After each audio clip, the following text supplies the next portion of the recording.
I received the letter, it's dated May 3rd, but I received it this past Thursday or Friday.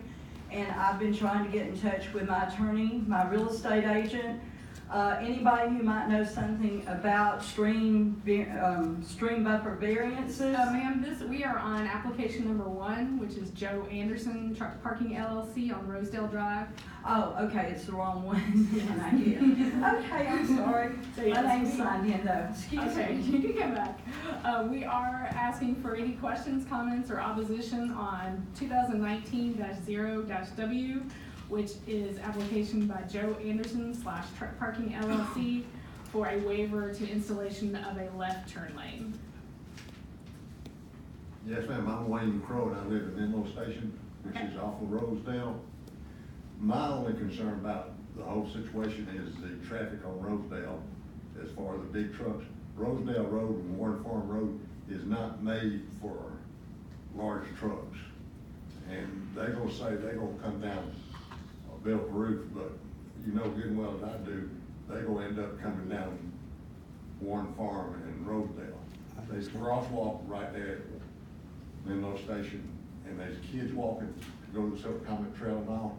And I just think it would be a very dangerous thing to have large trucks running up and down the road. And the road is not designed for large trucks, because if you remember, y'all probably don't remember, but Isaac Stanford Road had a truck parking place on it, and they closed it down.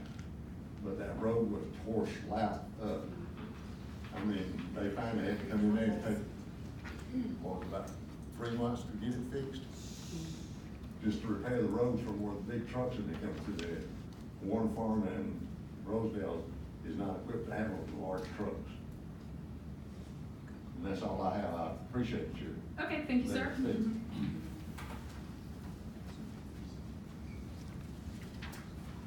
My name's Paul Reynolds, and I also live in Menlow Station, and I'm opposed to the variance. Reynolds Road, which intersects there at Rosedale, is a dead-end road present, because once they did the bridge over the railroad tracks at Bill Crew, it dead end at Claiborne and Reynolds Road, both dead ends. It's a road house. So any and all that industrial traffic that's in the Reynolds Road, Claiborne area has to come out and turn either left or right onto Rosedale. Everything except for this truck lot is residential on Warren Farm Road in Rosedale.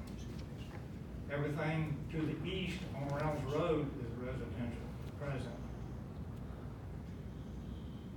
There has been a recent development as far as property being sold, I believe, as I heard, a potential truck parking lot on Reynolds Road as well.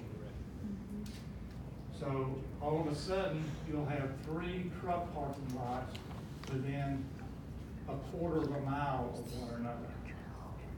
You have one just to the north of Bill Cruz on Rosedale.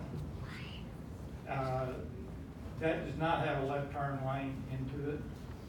And traffic has backed up there. Since I live in a neighborhood, I go through there often.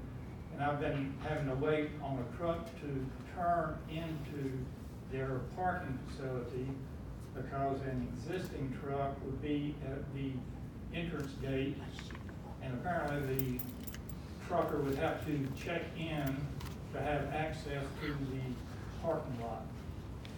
So if that's filled, essentially the truck's parking in the middle of the road, waiting to be able to turn into the parking lot.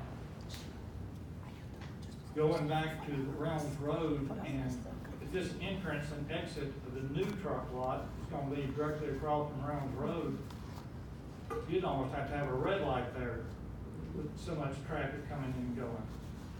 Yep. And I'm really, quite frankly, not certain how this got to be a commercial site. It could be a commercial site for residential living, but for as far as a truck lot, I'm stunned and surprised that this was gonna be acceptable. However, apparently it did go through somehow. Anyway, I'm completely opposed to the denial of the left turn lane. I think they should need it, should have to have it. And essentially, especially if they get another lot on Reynolds Road, there's too much traffic in that area. Thank you. Thank you, sir.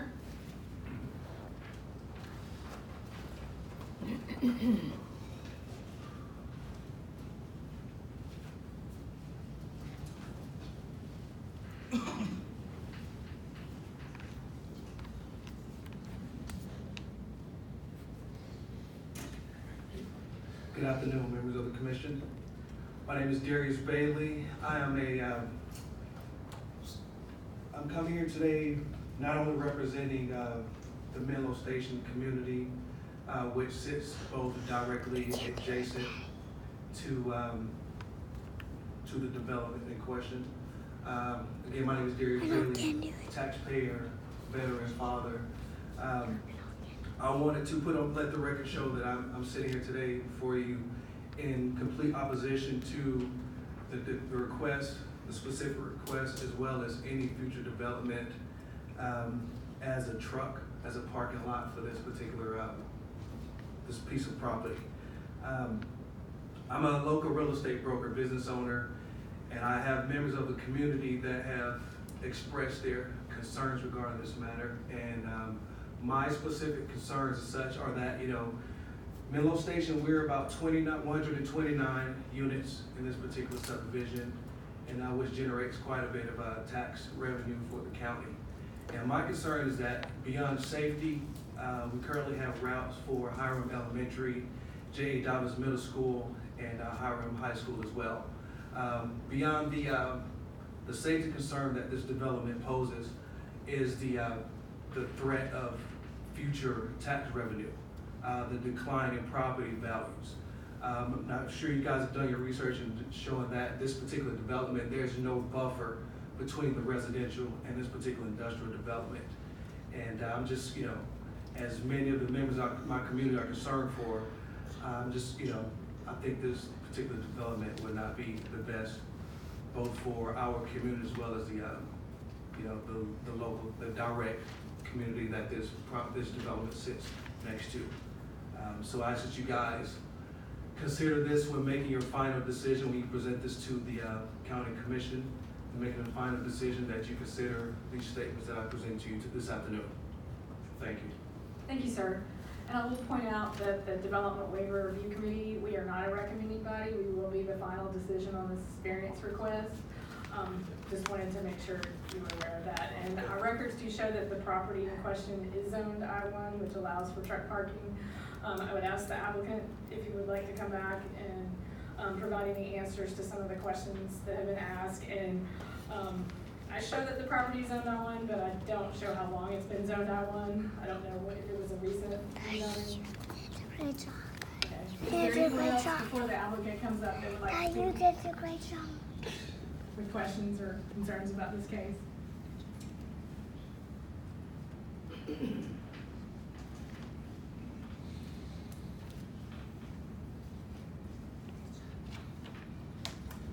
Good afternoon, ladies and gentlemen. I am Sheba Harris. Thank you, committee, for allowing us to be here today. And I would like to voice my concerns. Like you just mentioned that it's already zoned. I'm hoping that this development does not make it through due to the fact that we have not only children in the area, that is a high traffic area already. We are literally our street is next door to the development. We have 80-year-old neighbors. I have 70-year-old neighbors. We have children. We have to cross the street to go over to the community pool and parking lot. They also have to cross the street to get onto the Silver Common Trail.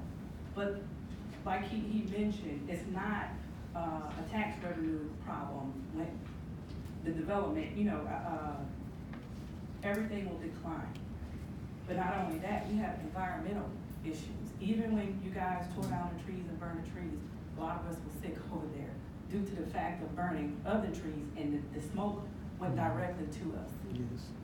She has breathing issues, both on oxygen. They really couldn't go outside. I have a son who has breathing issues. He was sick the entire time. I ended up getting an eye infection because I was on the trail and the debris of the burning. It caused a lot of issues. Not only that, studies have also shown that parking lots of trucking companies have brought crime, human trafficking to the area. We're not ready for that. And I know that we're zoned for it, and I hope this development does not push through. Thank you. Thank you For allowing me to speak. Is there anyone else who would like to speak in favor, in opposition or with questions to case number 2019-01-W?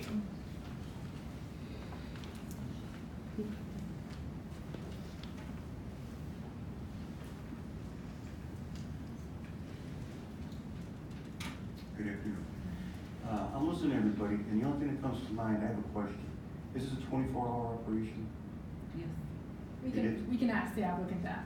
Okay, because at 3 in the morning, beep, beep, beep, beep. I don't want to hear it. Thank you. Is there anyone else who would like to speak with questions? Ma'am, please step forward. I appreciate you letting me speak. I wasn't prepared for this, but I've taught in Paulding County. I'm a teacher, and I'm concerned about the children. I've seen 2 children in another county nearly hit by a school bus not paying attention. I've worked with truckers over 2 years, nearly 3 or more. I'd have to look at the months to see exactly. And I was at a scale house and basically ran a whole company at night by myself as far as truckers coming in. The truckers, many of them took all kinds of drugs to stay awake. They went on back roads in Carroll County, and they went back roads in Paulding County, and I mean, not on the very main roads. So another thing that you mentioned was the fact about that, or they mentioned was the fact about the road not being truckworthy, and they would go on a lot of roads not truckworthy. If they did that turn, then they would need to redo the road for it to be truckworthy. If you do a red light, it's going to back up more traffic, which traffic is horrible in Paulding. Sometimes when you're trying to get through, it's backed up 2 miles at the high school, trying to come, to places on the other side of Paulding. So my main concern is the children, though. It has to be safe for the children. So if the trucks are going to come through, then the road needs to be redone to make it truck-worthy. And you've got to consider the traffic lights going to back up a lot, especially near that schools. It's going to take much longer for the buses to get the children home. And I know some of them got home very late when I was teaching at South Paulding, even though the times were varied. And so you need to consider, I'm not making the decisions, that's all with you. I'm just bringing the teacher's point of view and the safety of the kids up, because I have land in Paulding County, I'm still a teacher, and I'm concerned about the children. And I'm sorry, that's probably my phone, it's a new one, and I haven't been able to turn it off, so I will try again. I have tried, but I may have to exchange it, or I don't know what I can do with it. So I'll try my very best, but think of the children's safety above anything. Thank you very much. Thank you, ma'am. I have one more, Please come to the podium. yes, I have one more. And direct all comments to the chair, not to the audience. I have one more. Even with the development has cleared off, as we're coming out of Vernon Chase, there is a huge blind spot. And even if you're going slow, we're coming out, that blind spot, there's a deep curve. We can't see it. And right there, a lot of accidents happen. So just imagine when those trucks are coming full speed. Like I said, we have, 8 to 10 houses right there on that street coming out of that blind spot. And again, members are crossing the street going to the silver coming out of that blind spot. And there are a lot of cars literally have to run over in the ditch and cause accidents right there at that blind spot. So just imagine if trucks are there. Imagine the noise too. So, All the noise. Thank you, ma'am. And please, no comments from the audience. If you'd like to say And a lot of something, noise, you as do she need to mentioned. come up to the podium. yes, as she mentioned, a lot of noise. Thank you.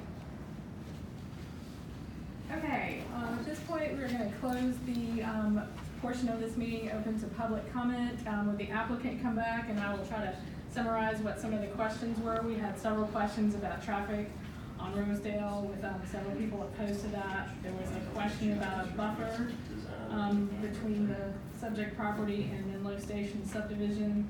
There was a question if this was gonna be a 24-hour operation, and comments about safety of children. And I think I'll direct the question to Mr. Jones in a little bit about if this road is truck-worthy.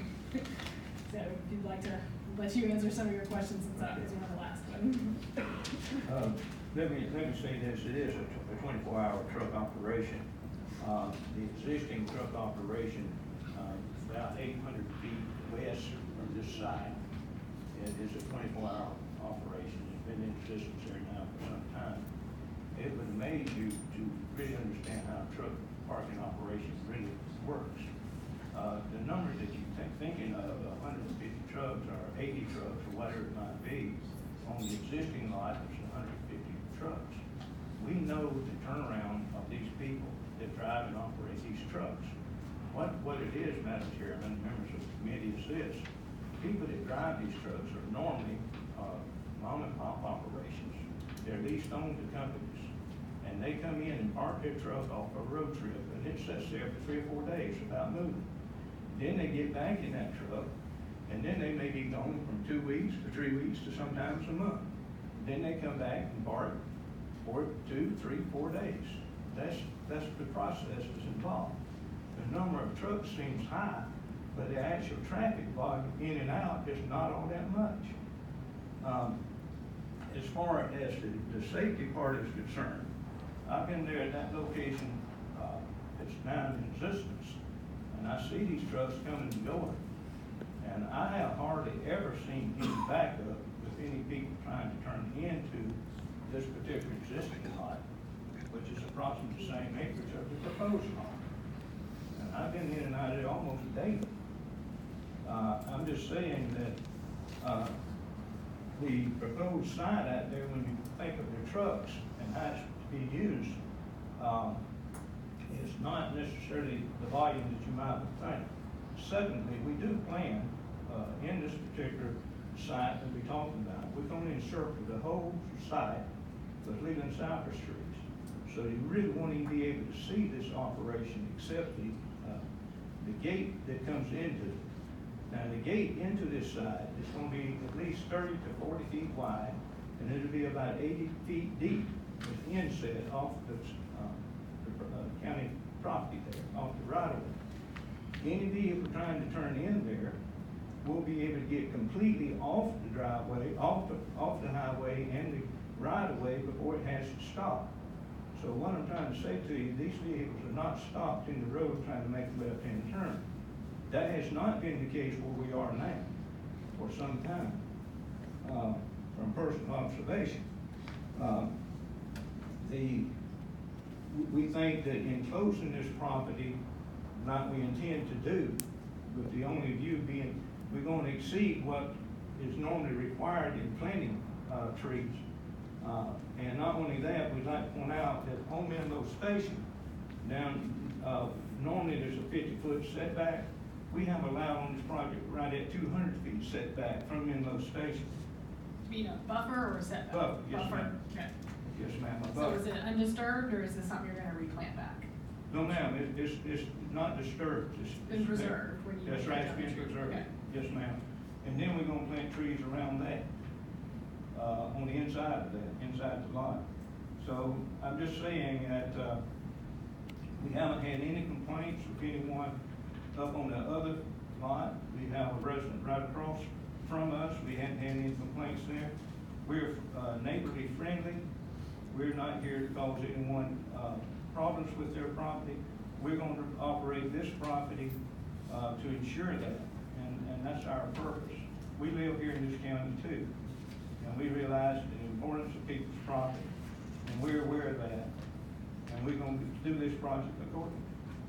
Thank you. Okay, is there anything else you'd like to add? A couple of other things. I think there was a comment about the zoning of the property. Madam Chairman, that reference to this property was owned by one back back in the, I believe, in the late sixties, and it encompassed a larger area. And again, it's been zoned since that time. There was one previous attempt to develop this site, and I think that was prior to sewer being provided at the site. And they did clear all the property, and where we have left that tree buffer line, it's pretty much where they had left it at the time that they did the initial construction. Back many years ago, I believe the person who owned this had a ball field out there, which the remnants were still present on site when we started doing the clearing activities and grading activities that we've already done. But at this point, we are leaving a large buffer on that side that's adjacent to Menlow Station. We are leaving a buffer adjacent to the Silver Common Trail. And other than that, if there's any other questions, we can address them. Okay, would direct to Mr. Jones questions about the status of the road and if it is truckworthy, and if there's any other comments from a DOT perspective to some of the comments made. Rosedale Drive, I think there's about 3,000 cars a day on that section, maybe a little bit less. As you cross over Bill Caruth and go to the west, it's more. Rosedale is on the county truck route list, has been for quite a while. Since the Bill Caruth Parkway was opened up in 2014, I'm sure it's probably taken a lot of trucks from Rosedale at that time. I would like to, Ms. Harris? Yes, sir. You had said that there was a blind spot near Vernon Chase. I'd like to get with you after the meeting and we can discuss that. Absolutely. I've worked for the county 15 and a half years. I've seen Rosedale traffic. I pretty much know what's going on out there. And again, I think my comments earlier, I just want to make sure that what we have out there is protected. And I did have an opportunity to speak with the client on that. I believe the original discussion was the threshold of vehicles. And if we're going to stay in conjunction with the both ways that were done in the original study, and if we would have time to validate whatever study is provided back from the county, at which time that the county believes that the threshold has been crossed, as long as we have time to validate that and we're staying in line with the previous methodologies used in the study, the applicant is okay to move forward with that. Does anybody else on the committee have any questions? Okay, if not, would anyone like to make a motion on this application? Motion to approve with the stipulations that we come to an agreement. Okay, we have a motion from Mr. Jones. Do I hear a second? I'll second. Okay, we have a second from Mr. Coyle. So we have a motion to approve 2019-01-W with stipulations. Will you articulate your stipulations? With stipulations to be agreed upon by the county DOT and the owner regarding the warranty of a left turn lane. Okay. We have a motion and a second. All in favor say aye. Aye. Aye. Any opposed? The motion is approved unanimously. We will be moving on to our second case of the day.